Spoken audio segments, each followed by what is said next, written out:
Hello guys, welcome to our channel. তো আজকের এই ভিডিওতে আমরা কথা বলবো মাদি তালালকে নিয়ে। তো মাদি তালালকে অফিসিয়ালি কনফার্ম করলো ইসাক রাল থেকে ইস্টবেঙ্গল সই করাতে চলেছে। কেরালা ব্লাস্টার্স এফসি জামশেদপুর এফসিকে নিয়ে আপডেট দেওয়ার রয়েছে। আমাদের ভারতীয় ক্রিকেট টিম তারা কিন্তু পাকিস্তানকে হারিয়ে চ্যাম্পিয়ন হয়ে গেল। তো সেই ম্যাচটা নিয়ে আমরা একটু আলোচনা করব। তো ভিডিওটা শেষ পর্যন্ত দেখতে থাকো। আর আমাদের চ্যানেলে প্রথমবার এসে থাকলে সাবস্ক্রাইব করে পাশের বেল আইকনটিকে অল প্রেস করে দিও। তো চলো শুরু করা যাক। প্রথমেই আমরা কথা বলে নেব আমাদের ভারতীয় ক্রিকেট টিমের যে ম্যাচটা ছিল এসিসি মেন্স টি20 এশিয়া কাপ 2025-এর ফাইনাল ম্যাচ ছিল এটা, যেখানে ভারত মুখোমুখি হয়েছিল পাকিস্তানের।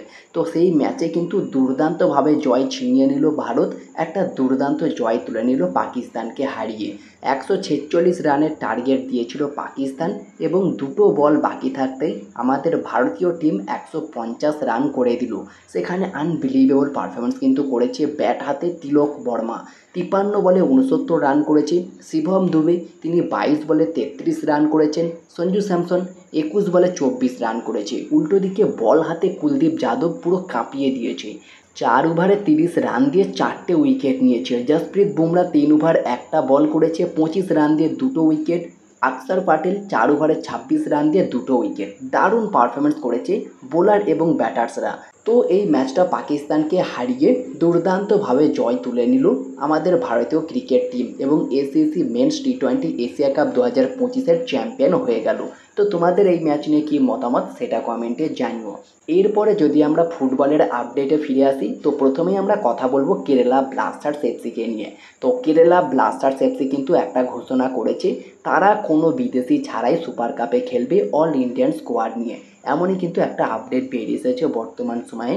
তো তোমাদের কি মনে হয় সুপার কাপের মতো শক্তিশালী টুর্নামেন্টে কি কেরালা ব্লাস্টার্স এফসির উচিত অল ইন্ডিয়ান স্কোয়াড নিয়ে খেলার?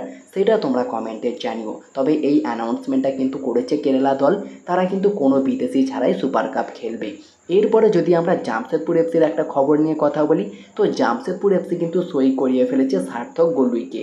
আর সার্থক গোলুইকে নিয়ে যদি আমরা কথা বলি, তিনি একজন 27 বছর বয়সী ইন্ডিয়ান রাইট ব্যাকের পাশাপাশি লেফট ব্যাক এবং সেন্টার ব্যাক পজিশনে খেলতে পারে। বর্তমান মার্কেট ভ্যালু 80 লাখ টাকা। লাস্ট ইয়ার ইন্টার কাশিতে খেলছিলেন, আর সেখান থেকে জামশেদপুর এফসি তার সাইনিংটা আবারও কমপ্লিট করে ফেলেছে। তো আবারও একবার ব্যাক করলো জামশেদপুর এফসিতে সার্থক গোলুই এবং এটা অফিসিয়ালি কনফার্ম। এরপরে যদি আমরা ইসাক রালতেকে নিয়ে কথা বলি, ওড়িশা এফসির এই দুর্দান্ত ইয়ংস্টার প্লেয়ার যার নাম ইসাক রালতে। আর এই ইসাক রালতেকে নিয়ে যদি আমরা কথা বলি, তিনি একজন 24 বছর বয়সী ইন্ডিয়ান রাইট উইঙ্গারের পাশাপাশি লেফট উইঙ্গার এবং রাইট মিডফিল্ডার পজিশনে খেলতে পারে। বর্তমান মার্কেট ভ্যালু 2 কোটি টাকা। আর শোনা যাচ্ছে তাকে নেওয়ার জন্য ইস্টবেঙ্গল ইন্টারেস্টেড এবং একটা কথাবার্তাও শুরু করে দিয়েছে তাকে দলে নেওয়ার জন্য। তো এই আপডেটটাও বর্তমানে বেরিয়ে আসছে। তো ইসাক রালতে ওড়িশা এফসি ছেড়ে তিনি কিন্তু ইস্টবেঙ্গলে যোগ দিতে পারে বলেই খবর বেরিয়ে আসছে বর্তমান সময়ে। পাশাপাশি মাদি তালালকে নিয়ে যে আপডেটটা বেরিয়ে আসছে, তো অফিসিয়ালিভাবে কনফার্ম করলো এই মাদি তালালকে। এতদিন ইস্টবেঙ্গল টিমের সঙ্গে এই মাদি তালালের নামটা যুক্ত থাকলেও তিনি কিন্তু ইস্টবেঙ্গল টিমের কোনো প্রকার অংশ ছিলেন না, বা ইস্টবেঙ্গল টিমে যে তার জায়গা হবে না সেটা প্রায় চূড়ান্ত হয়ে গিয়েছিল, তোমাদেরকে জানিয়েছিলাম। তবে আজকে যে অফিসিয়ালি কনফার্ম আপডেটটা বেরিয়ে এলো, ইস্টবেঙ্গল তারা কিন্তু অফিসিয়ালিভাবে মাদি তালালকে থ্যাংক ইউ জানালো। মাদি তালালের সঙ্গে ইস্টবেঙ্গল কিন্তু মিউচুয়ালি পার্ট ওয়েজ করে নিয়েছে এবং এটা অফিসিয়ালি কনফার্ম করে দিল আজকে ইস্টবেঙ্গল। তো মাদি তালাল বর্তমানে পুরোপুরি ফ্রি এজেন্ট উইদাউট ক্লাবে রয়েছে। তো তাকে নেওয়ার জন্য এবার আইএসএলের যে কোনো ক্লাব ঝাঁপাতে পারে। তো মোহনবাগান নাকি নিতে পারে, এমনই কিন্তু একটা রিমোরও রয়েছে। তবে এবার যদি মোহনবাগান নেয় আর কোনো বাধা রইল না, একদম ফ্রি এজেন্ট হিসাবে রয়েছে। কোনো ট্রান্সফার ফি ছাড়াই মাদি তালালের মতো একজন সুপারস্টার প্লেয়ারকে সই করাতে পারবে। তো তোমাদের কি মনে হয় মোহনবাগানের কি 7 নম্বর বিদেশি হিসাবে তাকে নেওয়া উচিত?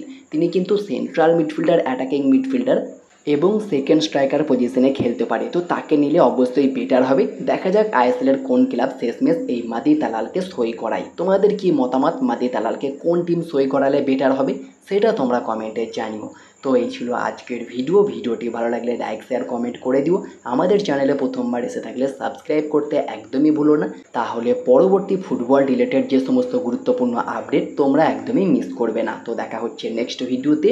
Bye bye, have a good day.